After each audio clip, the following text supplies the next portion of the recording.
Welcome to Channel AMEC, your insight to the Australian visa system.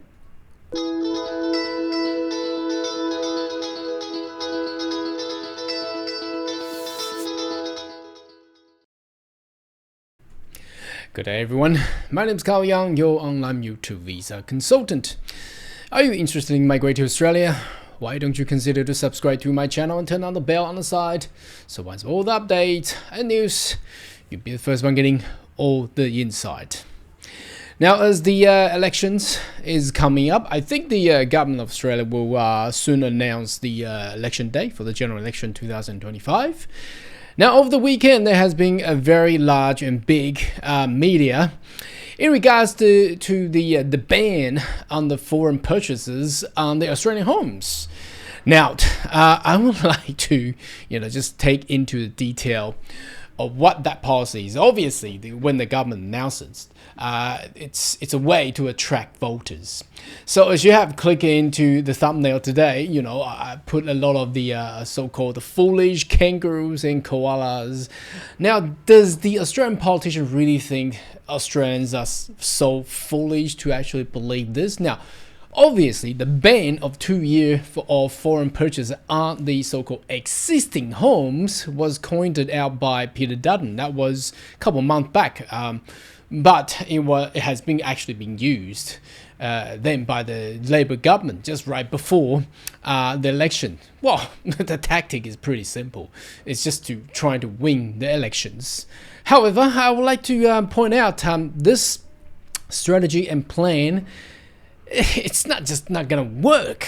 It's just stupid. Now, first of all, let's go into the actual media. There has been a lot of media talking about this, although this doesn't relate directly to immigration, but obviously it's targeting on the migrants. Again, we're talking about the housing crisis, and both parties, the Australian politicians, are blaming the migrants. Is migrant the real the group of people really to be blamed? Let's have a look. So this is obviously this huge topic said Labor pitch 2-year ban on foreign property investors. Now the key here is they are only gonna ban on the foreign investors purchasing on the existing homes. Now, obviously, a lot of Australian voters won't know that because they are all domestic, they are all citizens. It doesn't affect them when they buy either a new or existing home, because there's no additional taxes. Now, first of all, if you're a foreign purchaser, you need to go through a very expensive FIRB, that's a Foreign Investors Review Board application. You need to pay a lot of money. I think that's a couple thousands or tens of thousands. And then there are additional stamp duty on the foreign purchases. So it is very unlikely a foreign purchaser to buy an existing home. There is an incentive, there's less to be paid if they buy a new or a new real estate property, for example, units, townhouses, or house and land. But if they want to buy a existing home, it's going to cost them a lot of money. So it's very likely. And if we check out this news came out from The Guardian. Now, this is the true figure. Labor to ban foreign investors from buying existing home for at least 2 years, replicating coalition's policy.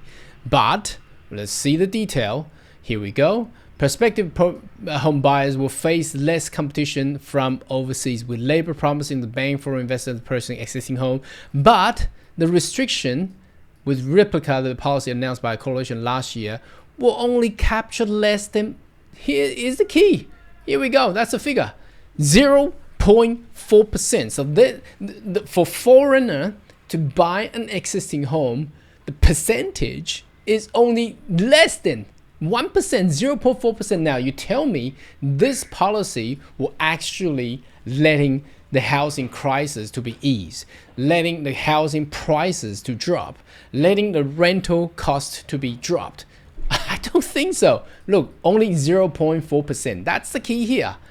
Only 0.4%. You're telling me 0.4% could affect the other 99.6%, letting the expenses of the housing and the rental to drop?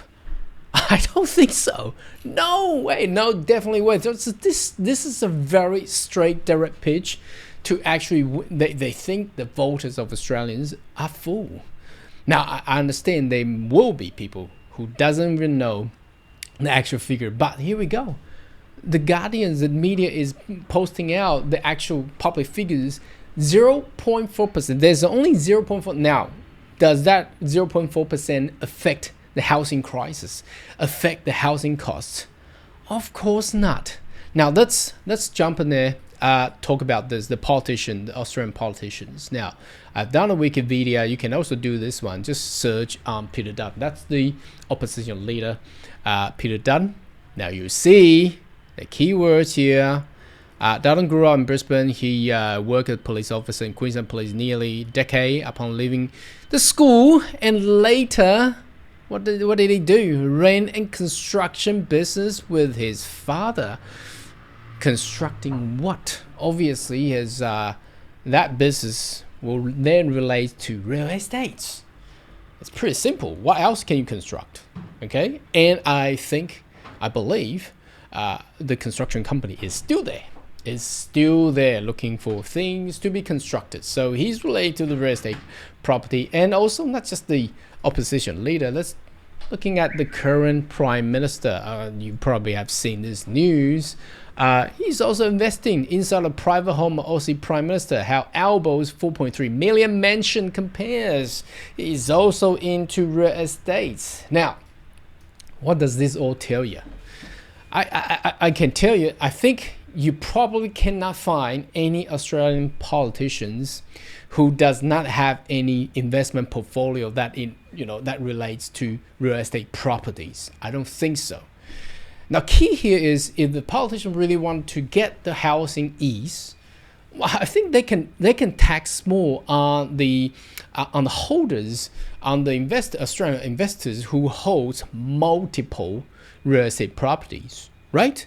Then that will stop people continue to invest multiple real estate properties in way to just increase their assets. You're looking into all these Australian politicians. Every one of them have more than, I think, have more than 2, I believe, real estate properties in Australia. So this is a fake call. I mean, calling out for a 2-year ban on foreign investors on the existing home. It just won't work because we see the figures here. There's only less than 0.4% on the housing market. What about the 99.6%? So what is the real drive on the housing? I think it's, first of all, it's the government's approval for housing. It's slow. Why are they slow? Well, probably the investors behind it are all politician connected. So they want it to be slow, because if it's slow, then the housing drives up, the asset drives up for all these politicians, isn't it? I don't think this is a conspiracy. If you just check out all the relationship easily, it's publicly available.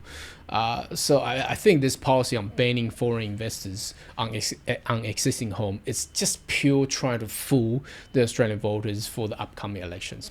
What is your thought? Maybe you can leave a comment right down below, and I'll see you next video. Goodbye.